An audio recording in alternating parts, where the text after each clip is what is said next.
오늘 말씀은 마태복음 27장 45절에서 56절 말씀입니다. 제6시로부터 온 땅에 어둠이 임하여 제9시까지 계속되더니 제9시쯤에 예수께서 크게 소리 질러 이르시되 엘리 엘리 라마 사막다니 하시니 이는 곧 나의 하나님 어찌하여 나를 버리셨나이까 하는 뜻이라. 거기 섰던 자 중 어떤 이들이 듣고 이르되 이 사람이 엘리야를 부른다 하고 그 중에 한 사람이 곧 달려가서 해면을 가져다가 신 포도주에 적시어 갈대에 끼어 마시게 하거늘 그 남은 사람들이 이르되 가만두라 엘리야가 와서 그를 구원하나 보자 하더라. 예수께서 다시 크게 소리 지르고 영원히 떠나시니라. 이에 성소 휘장이 위로부터 아래까지 찢어져 들이대고 땅이 진동하며 바위가 터지고 무덤들이 열리며 자던 성도의 몸이 많이 일어나되 예수의 부활 후에 이들이 무덤에서 나와서 거룩한 성에 들어가 많은 사람에게 보이니라. 백부장과 및 함께 예수를 지키던 자들이 지진과 그 일어난 일들을 보고 심히 두려워하여 이르되 이는 진실로 하나님의 아들이었도다 하더라.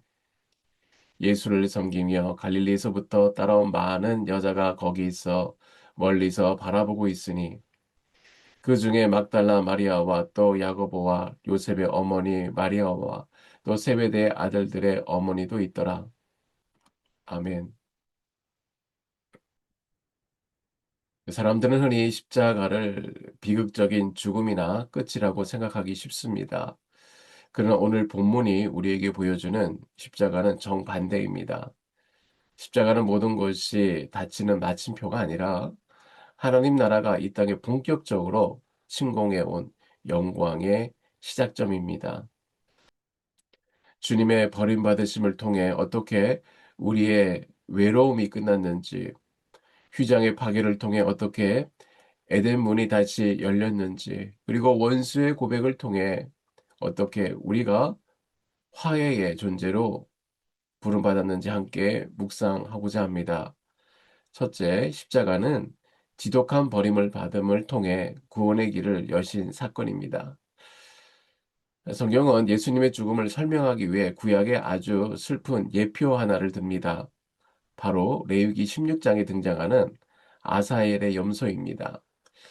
대속죄일이 되면 이스라엘 백성 앞에 염소 한 마리가 섭니다.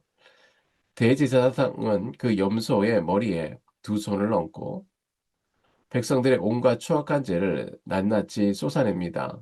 이제 이 염소는 단순한 짐승이 아니라 이스라엘의 모든 어물을 뒤집어 쓴 움직이는 죄 덩어리가 됩니다. 이 장면을 가만히 상상해 보십시오. 미리 정해진 한 사람이 이 염소를 끌고 공동체의 진영 밖으로 나아갑니다. 그리고 다시는 돌아올 수 없는 절벽과 메마른 항무지 깊숙한 곳으로 끌고 들어갑니다.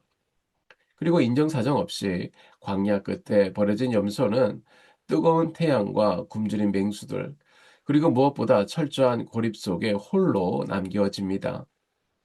공동체로부터 끊어지고 하나님의 성소로부터 멀어진 채 먼지 속에서 서서히 죽어가는 그 외로운 그림자, 그것이 바로 십자가를 지고 예루살렘 성문 밖, 즉 영문 밖으로 쫓겨나신 예수님의 모습이었습니다. 그 광야의 끝, 십자가 위에서 예수님은 절규하십니다. 46절입니다. 엘리 엘리 라마 사박다니 나의 하나님 어찌하여 나를 버리셨나이까. 이 비명은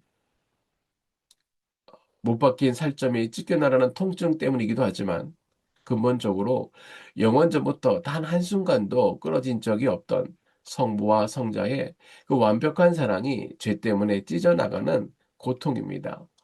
본래 성부와 성자는 하나입니다. 하지만 그 순간 십자가 위에서 인류의 모든 음란과 살인, 거짓과 탐욕의 오물이 예수라는 한 존재를 완전히 덮어버렸어요. 성경은 예수님이 단순히 죄를 담당한 것이 아니라 죄 자체가 되셨다고 기록합니다. 거룩한 성부 하나님은 아들이 아니라 죄의 덩어리가 되어버린 그 존재를 향해 얼굴을 돌리셔야만 했어요. 하나님은 아들을 사랑하셨지만 아들이 짊어진 우리의 죄는 끝내 외면하셨습니다. 십자가의 형벌은 아주 잔혹한 것이었어요. 로마의 채찍 끝에 달린 뼈 조각과 납덩이는 때릴 때마다 주님의 등가죽을 종이장처럼 찢어 놓았습니다. 십자가에 달리기도 전에 주님의 몸은 피와 진물이 뒤섞인 그런 몸이었어요. 손목의 정중앙, 신경이 밀집된 곳에 대못이 박힐 때 전신으로 전기 충격 같은 통증이 물려왔고 주님의 손가락은 갈고리처럼 뒤틀렸습니다. 더 잔인한 것은 숨막히는 사투였습니다. 십자가에 매달리면 몸무게 때문에 폐가 눌려 숨을 쉴 수가 없어요. 숨을 한 번 들이쉬기에 주님은 못 박힌 그 발에 힘을 주어 몸을 위로 올려야 했습니다. 그럴 때마다 찢어진 등은 거친 나무 기둥에 쓸려 나갔고 손발의 상처는 더 크게 벌어졌습니다. 한 모금의 산소를 마시는 대가는 지옥 같은 통증이었어요. 하지만 주님을 더욱 괴롭게 한 것은 타들어가는 목마름도 육체의 파괴도 아니었습니다. 더 아픈 바로 저 사람이 하나님의 아들이라면 왜 구원하지 못하느냐는 사람들의 비웃음과 조롱이었습니다. 오늘 이 새벽에 우리가 이토록 아픈 고통의 이야기를 하게 됩니까? 그 이유는 단 하나입니다. 예수님이 저 광야의 그 아사엘 염소처럼 버려지셨기에 오늘 우리가 하나님의 품 안으로 담대히 들어올 수 있게 되었습니다. 예수님의 그 비명을 들으며 우리는 어, 우리를 묶고 있는 죄의 사슬이 끊어짐을 알게 되는 것입니다. 십자가는 대신 당하신 고통입니다. 주님이 겪으신 그 고립이 오늘 여러분이 겪는 모든 외로움을 덮어주실 것이며 주님이 들으신 그 차가운 침묵이 저와 여러분을 향한 하나님의 따뜻한 음성이 될 것입니다. 내가 버림받았으니 너는 결코 혼자가 아니다. 이 믿음이 우리 안에 있기를 바랍니다. 둘째, 십자가는 휘장 파괴를 통해 하나님께 나아가는 새로운 길을 여신 사건입니다. 오늘 보면 51절은 우리에게 전율을 돋는 장면이 보게 되는데요. 51절에 이에 성소 휘장이 위로부터 아래까지 찢어져 둘이 되고 땅이 진동하여 바위가 터지고 당시 성전의 휘정은 단순히 얇은 천이 아니라 기록에 의하면 그 두께는 성인 남성의 손바닥 넓이만큼 두꺼웠고 황소 여러 마리가 양옆에서 끌어도 결코 찢어지지 않을 만큼 견고했습니다. 이 휘장은 거룩하신 하나님과 죄인인 인간 사이를 가로막는 엄격한 경계선이었습니다. 그런데 예수님이 숨을 거두는 순간 그 견고한 벽이 찢어졌어요. 성경은 아주 중요한 것을 기록합니다. 바로 위에서부터 아래입니다. 만약 아래에서부터 위로 찢어졌다면 그것은 인간의 수고나 노력이겠지만 위에서 아래로 찢어졌다는 것은 하나님이 직접 그 장막을 찢어 버리셨다는 뜻이에요. 하나님은 더 이상 우리와 거리를 두고 싶지 않으셨습니다. 아들의 육체가 찢길 때에 하나님은 당신의 심장과도 같았던 성소의 문을 스스로 찢어 활짝 열어 젖히신 것입니다. 여러분, 이 사건을 더 깊이 이해하기 위해 우리는 인류 최초의 가로막힌 문인 에덴 동산으로 가야 합니다. 아담과 하와가 죄를 짓고 쫓겨났을 때 하나님은 에덴 동쪽 끝에 그룹 천사들과 두루 도는 불칼을 두어 생명나무로 가는 길을 철저히 막으셨어요. 놀랍게도 성전 휘장에는 바로 그 그룹 천사들이 수놓여 있었습니다. 즉 휘장은 인간이 죄 때문에 잃어버린 하나님의 임재로 돌아갈 수 없음을 상징하는 불칼과 같았습니다. 그런데 예수님이 십자가에 죽으시는 순간 그 휘장이 찢어졌어요. 이것은 무엇을 의미합니까? 에덴을 가로막았던 그 무서운 불칼이 이제 거두어졌다는 뜻입니다. 하나님을 만나러 가던 길을 가로막던 천사들이 옆으로 비켜선 것입니다. 히브리서 기자는 이 사건을 이렇게 해석합니다. 히브리서 10장 20절에 그 길은 우리를 위하여 휘장 가운데로 열어놓으신 새로운 길이요. 휘장은 곧 그의 육체니라. 주님의 몸이 찢어진 그 고통의 자리가 바로 우리가 하나님께로 다시 들어가는 에덴의 회복 통로가 된 것입니다. 휘장이 찢어진과 동시에 땅이 진동하고 무덤이 열렸습니다. 이것은 자연재해가 아니라 예수님의 죽음이 세상을 지배하던 사망의 질서를 뿌리채 흔들어 놓았다는 하나님의 강력한 선포입니다. 바위가 터지고 무덤이 열렸다는 것은 이제 죽음이 더 이상 인간을 가두는 최종적인 감옥이 되지 못함을 의미합니다. 주님이 죽음 속으로 직접 걸어 들어가셔서 그 죽음의 빗장을 안에서부터 여셨어요. 십자가는 실패한 무덤이 아니라 죽음을 죽여버린 생명의 대전환인 것입니다. 이제 우리에게는 더 이상 하나님께 나아가는데 장애물이 없습니다. 여러분의 과거가 휘장에 되어 앞길을 가로막고 있습니까? 죄책감이나 두꺼운 성소 벽처럼 하나님과의 사이를 막고 있습니까? 십자가를 바라봅시다. 하나님이 이미 그 휘장을 위에서 아래로 찢으셨습니다. 주님께서 말씀하십니다. 이제는 누구든지 내게로 오라. 하나님의 간절한 초대가 그 찢어진 틈 사이로 흘러나오고 있습니다. 우리는 찢어진 주님의 몸을 지나 하나님 아버지의 가장 깊은 품으로 담대히 나갈 수 있는 하나님의 자녀가 되었습니다.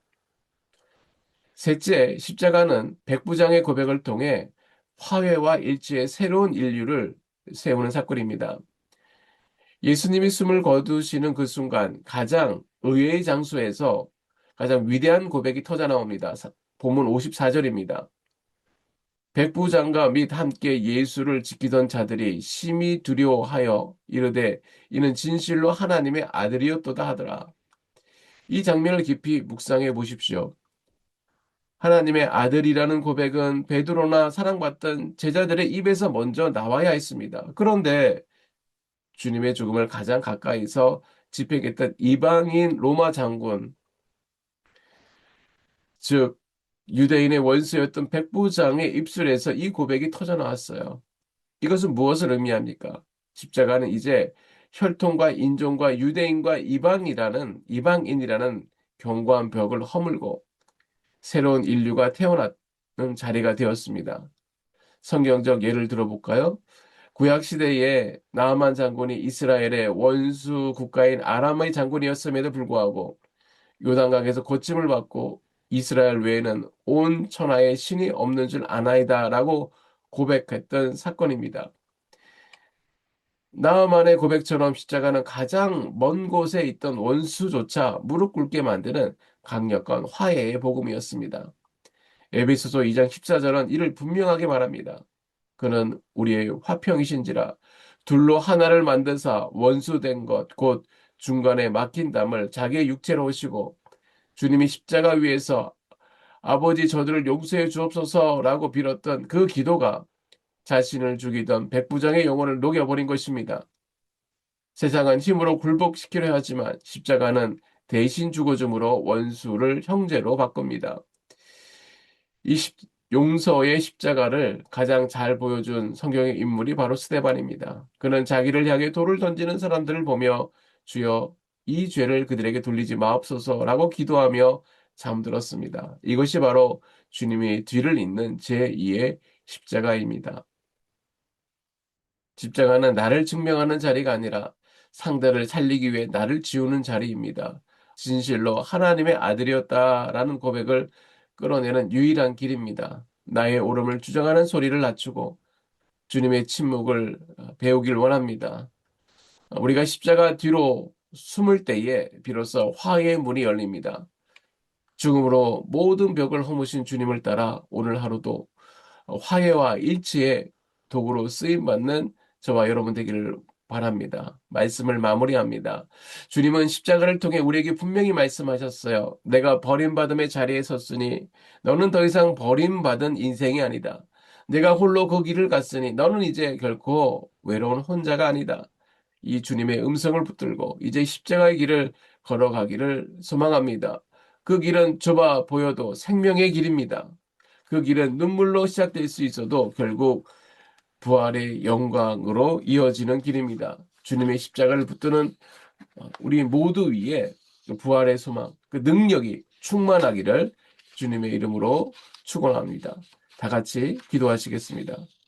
하나님 아버지 감사합니다. 우리에게 십자가의 은혜를 허락하여 주시니 감사합니다. 십자가 앞에서 우리의 죄를 고백합니다. 주님의 사랑을 알면서도 여전히 내 중심적으로 살았던, 그리고 이웃을 원망하고 미워하고 용서하지 못했던 마음을 주님 긍휼히 여겨 주시옵소서. 주님, 내 안에 있는 교만과 불신앙을 깨뜨려 주시고 십자가의 은혜를 깊이 깨닫는 겸손한 마음을 허락하여 주시옵소서. 주님께서 버림받으심으로 우리가 살았음을 믿습니다. 이제는 죄 때문에 두려움에 묶이지 않게 하여 주시고 담대히 하나님께 나가는 믿음을 허락하여 주시옵소서. 오늘 하루도 십자가를 붙들고 주님 안에서 사랑하고 용서하고 살아가기를 소망합니다. 우리의 삶이 온전히 주님을 나타내는 영광스러운 통로가 되게 하여 주시옵소서. 온전히 주께 맡겨오며 예수님의 이름으로 기도드립니다. 아멘.